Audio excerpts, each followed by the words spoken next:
Harare, Zimbabwean President Robert Mugabe clung to the vestiges of office on Sunday, November 19, using a TV address to maintain he was still in power despite a military takeover and a mounting clamor for his autocratic 37-year rule to end. The ruling ZANU-PF party Congress is due in a few weeks and I will preside over its processes, Mugabe said, pitching the country into deep uncertainty. Many Zimbabweans had expected Mugabe, 93, to announce his resignation after the army seized power, opened the floodgates of citizen protest, and his once loyal party told him to quit. But Mugabe, sitting alongside the uniformed generals who were behind the military intervention, delivered a speech that conveyed he was unruffled by the turmoil. Speaking slowly and occasionally stumbling as he read from the pages, Mugabe talked of the need for solidarity to resolve national problems, business-as-usual rhetoric that he has deployed over decades. He made no reference to the chorus for him to resign and shrugged off last week's dramatic military intervention. The operation I have alluded to did not amount to a threat to our well-cherished constitutional order, nor did it challenge my authority as head of state, not even as commander-in-chief, he said. Instead he urged harmony and comradeship.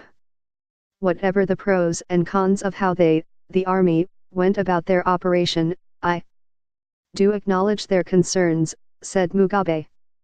We must learn to forgive and resolve contradictions, real or perceived, in a comradely Zimbabwean spirit. His address provoked immediate anger, and raised concerns that Zimbabwe could be at risk of a violent reaction to the political turmoil. That speech has nothing to do with realities. We will go for impeachment, and we are calling people back to the streets, Chris Mutsvangwe, head of the influential War Veterans Association, told AFP. It was not immediately clear from his remarks when and where the protests would take place. On Saturday, in scenes of public elation not seen since Zimbabwe's independence in 1980, huge crowds had marched and sang their way through Harare, believing Mugabe was about to step down.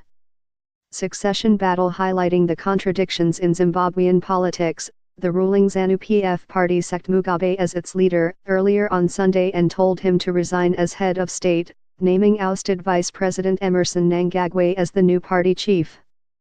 Analysts say the military stepped in last week after Mugabe's wife Grace, 52, secured prime position to succeed him as president following a bitter power struggle with Mnangagwa, who has close ties to the army. The majority of Zimbabweans have only known life under Mugabe, the world's oldest head of state, during a reign defined by violent suppression, economic collapse, and international isolation.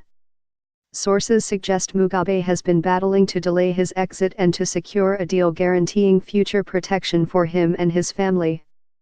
What you saw yesterday, it shows that the people have spoken, Mordecai Mukari, 71, a retired teacher told AFP about Saturday's marches.